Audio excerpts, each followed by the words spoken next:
Gvardiola Hollandni himoya qildi. Erling hech kimdan uzr so'rashi shart emas. Assalomu alaykum futbol muxlislari. Sizlar bilan Sports Times kanali. Kanalga obuna bo'lishni unutmang. Ana endi biz boshladik.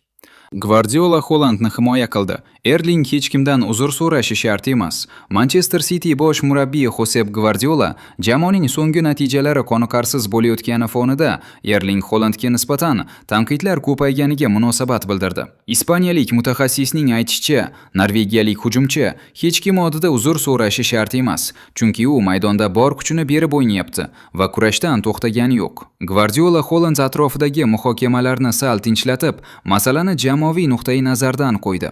Agar City g'alaba qozona olmayotgan bo'lsa, buni bir futbolchining yelkasiga ilib qo'yish adolatdan emas. Uning ta'kidlashicha, mag'lubiyat ham, durang ham bir o'yinchi emas, butun jamoaning umumiy mas'uliyati. Erling hech kimdan uzr so'ramasligi kerak. U qo'lidan kelganini qilyapti. Harakatdan to'xtagani yo'q. Agar jamoa yutmasa, bu bir futbolchining aybi emas, barchaning mas'uliyati. Faqat sen maksimum kuch sarflamasangina uzr so'raysan.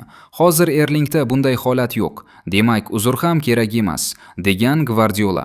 Ma'lumot uchun, Manchester City joriy mavsumda turli musobaqalarda qator qiyin o'yinlarni boshidan kechirmoqda.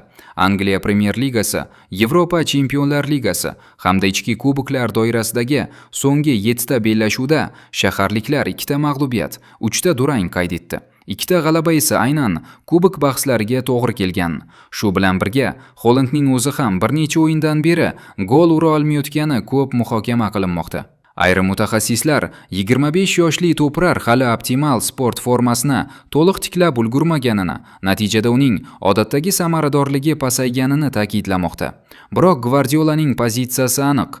Holland hali ham jamoa uchun jon kuydiryapti. Faqat gollar emas, kurash, bosim, harakat ham muhim. City esa aynan shu og'ir pallada jamoa sifatida birlashib, natijani qayta yo'lga qo'yishga harakat qiladi.